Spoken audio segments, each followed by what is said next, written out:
मेरा एक साइड का शरीर काम नहीं कर रहा है। मैं आज खेतों में कैसे जाऊंगा? अरे बेटा, ऐसा ना बोल। तेरे पापा के जाने के बाद से तू ही घर चलाने का सहारा है। मैं डॉक्टर को बुला लाती हूँ। देखिए बहन जी, रोहन के शरीर के एक साइड में लकवा है। अब वो कभी ट्रैक्टर नहीं चला पाएगा। घर में मंहूसियत का माहौल हो जाता है। लीजिए माँ जी, रोटी खा लीजिए।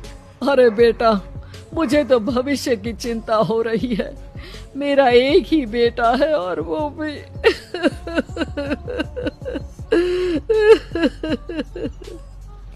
माँ जी, आप चिंता न करें। जब तक ये बीमार है मैं खेत जाकर काम कर लिया करूँगी। वैसे भी नशे के कारण इनका शरीर काफी कमजोर हो गया है।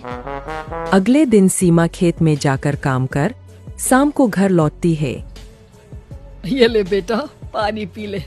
कैसा रहा काम का पहला दिन? माँ जी, काम तो ठीक है, लेकिन मैं अगर ट्रैक्टर चलाना सीख लूँ ना तो काम और भी आसान हो जाएगा। अरे बेटा, दुनिया क्या कहेगी कि औरत होकर ट्रैक्टर चला रही है।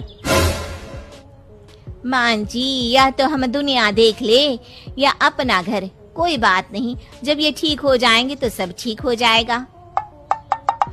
अरे बहू, जरा बाहर तो आना। जी माँ जी। बहू, तेरे मामा जी आए हैं, तूने बुलाया था ना?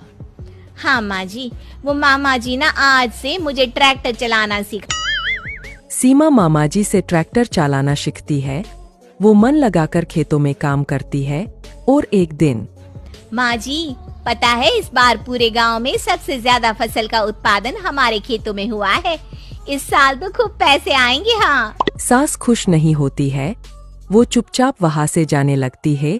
तभी सीमा उसे रोक लेती है। क्या हुआ माँ जी, आपको खुशी नहीं हुई? बेटा, आज डॉक्टर साहब बोल रहे थे कि रोहन के ठीक होने के लिए 5 लाख रुपए की जरूरत है। समझ नहीं आ रहा क्या करूं। सीमा शांत हो जाती है। अगले दिन सास सीमा के पास आती है। बेटा, ये मेरे गहने हैं। इसे अपने गहनों के साथ जोड़कर सुनार को दिया। जितने पैसे हो ले आ। डॉक्टर को आज ही देने हैं। सीमा अपने गहने और सास के गहनों को लेकर दुकान में बेचकर पैसे लेकर घर आ जाती है। माँ जी, सिर्फ 3 लाख रुपए का ही इंतजाम हो पाया है। बाकी के पैसे कैसे आएंगे? बेटा, अब तो एक ही चारा है, हमें जमीन भी बेचनी पड़ेगी। माँ, खेत बेच देंगे तो खाएंगे क्या? अरे बेटा, कोई दूसरा चारा भी तो नहीं है। रोहन ठीक हो जाए तो वो मेहनत करके इससे भी बड़ी जमीन ले लेगा।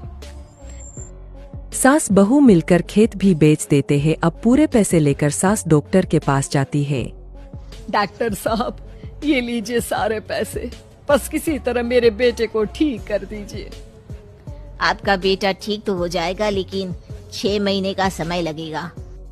सास बहू सोच में पड़ जाते हैं कि अब तो कोई जारिया भी नहीं रहा जहाँ से उन लोगों की कमाई हो।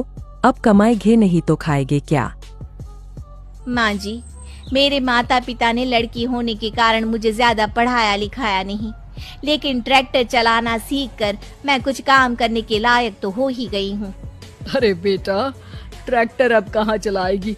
खेत तो बिक गए हैं। माँ जी, मैं किसी और के खेतों में दिहाड़ी में काम कर लूंगी। कुछ तो पैसे आएंगे ही ना। कहकर सीमा काम करना स्टार्ट कर देती है। जैसे तैसे उन पैसों से गुजारा चल ही रहा था। माँ जी, पास के अस्पताल से मुझे नौकरी के लिए ऑफर आया है। पैसे भी ये 4 गुना ज्यादा मिलेंगे और अब खाने पीने दवाई के साथ हम कुछ पैसे भविष्य के लिए भी जोड़ पाएंगे। लेकिन काम क्या है बहू? माँ जी, मुझे अस्पताल की एम्बुलेंस चलानी है।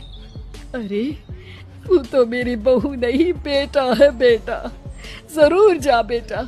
और हाँ, तूने पूरे गांव में एक मिसाल कायम कर दिया कि हर काम हर कोई कर सकता है। उनके लिए लड़की या लड़का होने की कोई जरूरत नहीं। सीमा मन लगाकर काम करना शुरू कर देती है। आगे जाकर